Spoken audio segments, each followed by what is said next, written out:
अस्सलाम वालेकुम।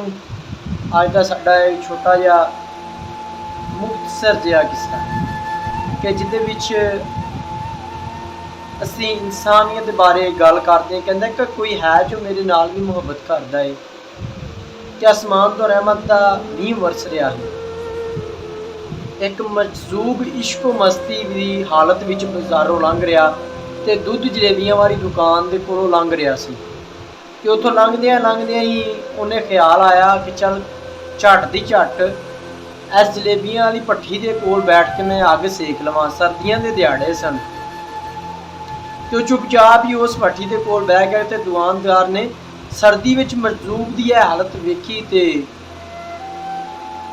उस दुकानदार ने उन्होंने प्याले दे विच दुध गर्मा गर्म जलेबियां भी पा के दित्तियां ते मजदूब ने जलेबियां खाधियां, दुध पीता ते उठ के चिक्कड़ विच पैर मारन लग पिया कि उस चिक्कड़ दे विच पैर मारन दे लागों ही रस्ता सीगा कि जिस रस्ते दे लागों दी एक कुड़ी ते एक मुंडा गुजरे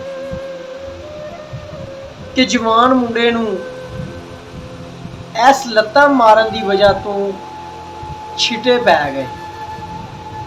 उस जवान मुंडे ने बड़ा ही गुस्सा किया ते गुस्से दे नाल उस मजदूर नूं जोर नाल उहदे मूँह दे उत्ते थप्पड़ मारिया। मजदूर एक थप्पड़ खा के ते उस चिक्कड़ दे विच डिग पिया। जदों मजदूर उस चिक्कड़ दे विच डिग पिया ते उस मुंडे ने बड़े ही गौर नाल अपनी फ्रेंड नूं वेख्या ते उहनूं चक के मोटरसाइकिल ते बिठाल के ते चले गए ते मुड़ दोवें ही उत्थों टुर गए। मजदूर ने समान वाल वेख्या ते हस्या ते आखन लगा कि वाह रब्बा सोहणिया वाह, पहला सर्दियों के दिहाड़े विच गर्मा गर्म अग ते फिर उतों जलेबियां ते दुध भी ते फिर नाल ही है गर्मा गर्म थप्पड़ भी। तेरी रजा तू ही जानना है, मैं इस रजा दे विच राजी हाँ।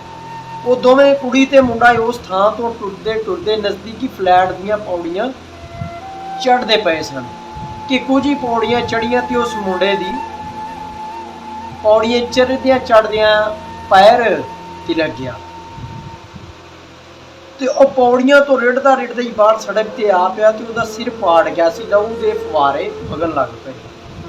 वेखदियां ही वेखदियां उस जवान की रूह परवाज कर गई ते लोकी इकट्ठे हो के उन्हां चों किन्ने ही सही जिन्हां ने इस जवान नूं मजदूब तू थप्पड़ मारदियां वेख्या सी। कुछ लोग गल्लां करन लग पे कि होवे ना होवे इस मजदूब ने बददुआ की इस जवान नाल अखीर यह होना ही सी। उस मजमे चो एक बंदा मजदूब नूं गलमेओ फड़ के उत्थे लै आया ते पुछन लगा वेख है वेख उस जवान दी लाश नूं वेख, तू किहो जिहा मजदूब है, तेरे एक थप्पड़ वजा ते तू बददुआ कीती है ते ऐ जवान मर गया। सच्चे अल्लाह वाले तां बददुआ नहीं करते। उस बाबे आख्या कि सच्चे अल्लाह वाले तो बददुआ नहीं करते। मजदूब वो वेखदा रहा कि फिर उन्हें अपनी चुप छोड़ के आखन लगा मैं बददुआ नहीं की। तो फिर एक बंदा उच्ची आवाज आखन लगा कि जे तू बददुआ नहीं की तो जवान किवें डिग के मर गया। मजदूब ने उस बंदे नूं मुखातब करदियां पुछया कि चिक्कड़ दे छट्टे इस जवान उत्ते पए सी। सवाल करन वाले बंदे ने आख्या नहीं, पर उस दे नाल जिहड़ी कुड़ी सी उहदे उत्ते तां पए सी। मजदूब पुछया फिर उस बंदे ने थप्पड़ मैनू क्यों मारिया? बंदा आखन लगा वो इस लई कि वो कुड़ी उहदी कुछ लगदी फबदी सी, इस लई उहदे कोलों है बर्दाश्त ना होया कि उहदी फ्रेंड दे कपड़े गंदे करे। उहदी गल सुन के मजदूब ने आख्या कि मैं बददुआ नहीं की, पर कोई है ऐ जिहदे कोलों ऐ सब कुछ वेख के बर्दाश्त नहीं सुनता, जो मेरे नाल मुहब्बत करदा है, जिहदा मैं महबूब हाँ। विचों आतश बाहरों खाकी, विचों आतश ते बाहरों खाकी, वो दिसदे हालों खस्तो है एक नारा करन मुहम्मद टैन पहाड़ शिकिस्तों, टैन पहाड़ शिकिस्तों। लो जी ए अज दी साडी वीडियो है। कहने विच एक बहुत ही इखलाकियाती सबक हासिल होता है। इंशाअल्लाह तुसीं इहनूं सुनोगे तो मज़ा आएगा और इहनूं देखोगे और सबक हासिल होएगा कि अल्लाह वालियां दी लो ਕਿੰਨਾ ਕਿੰਨਾ ਦੇ ਨਾਲ।